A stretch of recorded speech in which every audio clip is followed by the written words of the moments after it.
दोस्तों, भारत अब वह कदम आखिरकार उठाने वाला है जिसके सामने आते ही अजरबैजान से लेकर चीन और तुर्की तक में खलबली मच चुकी है, क्योंकि भारतीय वायुसेना अब खुलकर दुनिया भर के सामने इस बात का ऐलान कर चुकी है कि हम अपनी मौजूदगी पूरे विश्व में मजबूत करना चाहते हैं, जो कि एक ऐसा कदम है जिसे करके अमेरिका आज न सिर्फ विश्व का सबसे शक्तिशाली देश बना, बल्कि डिफेंस इंडस्ट्री का किंग भी बन सका। ऐसे में भारत का ये कदम काफी महत्व रखता है। तो चलिए, क्या है ये न्यूज, इसे डिटेल में समझते हैं। दरअसल दोस्तों, ये बात तो हम सभी जानते हैं कि आर्मीनिया और अजरबैजान के बीच युद्ध एक बार फिर से भड़क चुका था कि कुछ समय पहले ही दोनों देशों के बीच में एक शांति समझौता हुआ और फिलहाल युद्ध विराम जारी हो चुका है। लेकिन इसी बीच अचानक से खबर आती है कि भारतीय वायुसेना अपनी मौजूदगी अंतर्राष्ट्रीय स्तर पर बढ़ाने के लिए आर्मीनिया में एंट्री कर रही है। दरअसल भारतीय वायुसेना के प्रमुख ने इस बात का ऐलान किया है कि हम आर्मीनिया में अपने अतिरिक्त डिफेंस अधिकारियों को तैनात करेंगे, जो वहाँ पर भारतीय वायुसेना की तरफ से तैनात रहते हुए हमारा प्रतिनिधित्व कर सकते हैं। इस कदम का महत्व आपको तब समझ में आएगा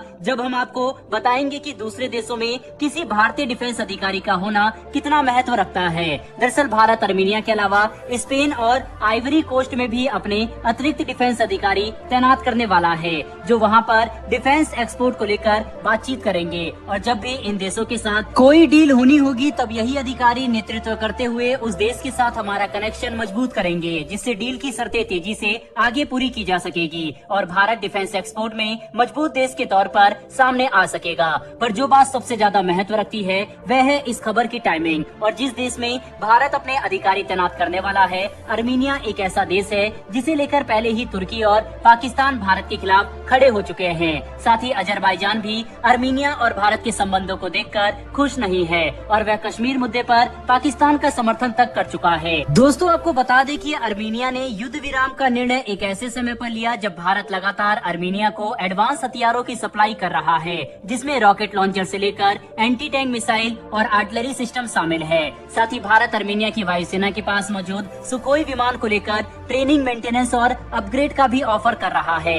ऐसे में लगता है कि आर्मीनिया भारतीय हथियारों की परफॉर्मेंस से काफी ज्यादा संतुष्ट है, जिसके तहत वह भारत से और भी हथियार की खरीद करना चाहते हैं। भविष्य में हम दोनों देशों की वायुसेना के बीच में बड़े स्तर पर साझेदारी देख सकेंगे, जो अंतर्राष्ट्रीय स्तर पर भारत की मौजूदगी बढ़ाने में काफी महत्वपूर्ण साबित होगा। आज दुनिया के 80 देशों में अमेरिका के एयर बेस मौजूद है और यही अमेरिकी सैन्य शक्ति का सबसे बड़ा स्रोत है, जिसके कारण अमेरिका जहां चाहे वहां पर कभी भी अपनी सेना उतार सकता है। और इसी से ये बात भी आपको पता होनी चाहिए कि हाल ही में आर्मीनिया में अमेरिकी सैनिक युद्ध अभ्यास के लिए उतर चुके थे, जिससे अजरबैजान फिलहाल आर्मीनिया पर हमला करने की हिम्मत नहीं करेगा और युद्ध विराम को गारंटी किया जा सकेगा। ऐसे में भारत का आर्मीनिया, स्पेन और आइवरी कोस्ट में अपने अतिरिक्त डिफेंस अधिकारी और लेसन अधिकारियों को तैनात करने की बात कहना, ये बात दर्शाता है कि हम विश्व में अपनी मिलिट्री की मौजूदगी बढ़ाना चाहते हैं और इससे आर्मीनिया को काफी ज्यादा फायदा इन फ्यूचर होने वाला है। वहीं पर हम ये बड़ी आसानी से देख सकेंगे कि आने वाले समय में आर्मीनिया के पास काफी भारी मात्रा में भारतीय हथियार आने वाले समय में होंगे। बहरहाल दोस्तों, बढ़ते हमारी दूसरी खबर की तरफ। ये खबर भारतीय नौसेना को लेकर है, जो अब हिंद महासागर में चीन के बढ़ते प्रभाव और घुसपैठ को देखते हुए कुछ काफी बड़ी योजना को सबके सामने रख चुकी है।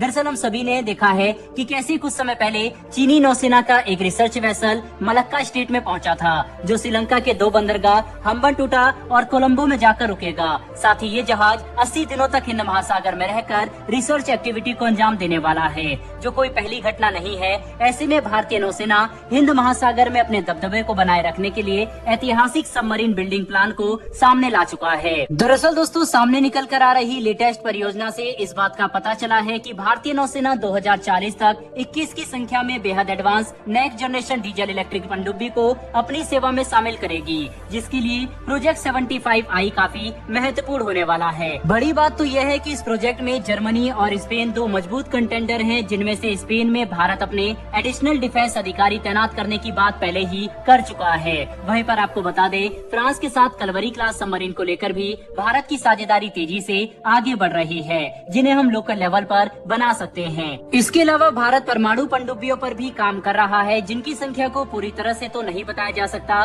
लेकिन अगर हम समझे तो 2040 2040 तक भारतीय नौसेना के पास कम से कम 24 बेहद ही एडवांस और सक्षम सबमरीन मौजूद होंगी, जिनके इस्तेमाल से हम हिंद महासागर में अपना दबदबा काफी मजबूत कर सकते हैं। बता दें कि 24 पनडुब्बियों के होने का मतलब है कि 12 सबमरीन हमेशा अरब सागर और 12 सबमरीन हमेशा हिंद महासागर में पेट्रोलिंग के लिए तैनात रह सकती है, जो भारत के लिए बहुत बड़ा एडवांटेज होगा। बहरहाल दोस्तों, इस वीडियो में इतना ही। डिफेंस से जुड़ी ये दोनों ही खबर आपको कैसी लगी कमेंट बॉक्स में लिखकर जरूर बताइएगा। साथ ही हमारी आने वाली डेली डिफेंस से जुड़ी ऐसी वीडियो के लिए चैनल को सब्सक्राइब कर बेल नोटिफिकेशन अवश्य दबा लें। फिर मिलेंगे ऐसी एक नई वीडियो के साथ। धन्यवाद। जय हिंद।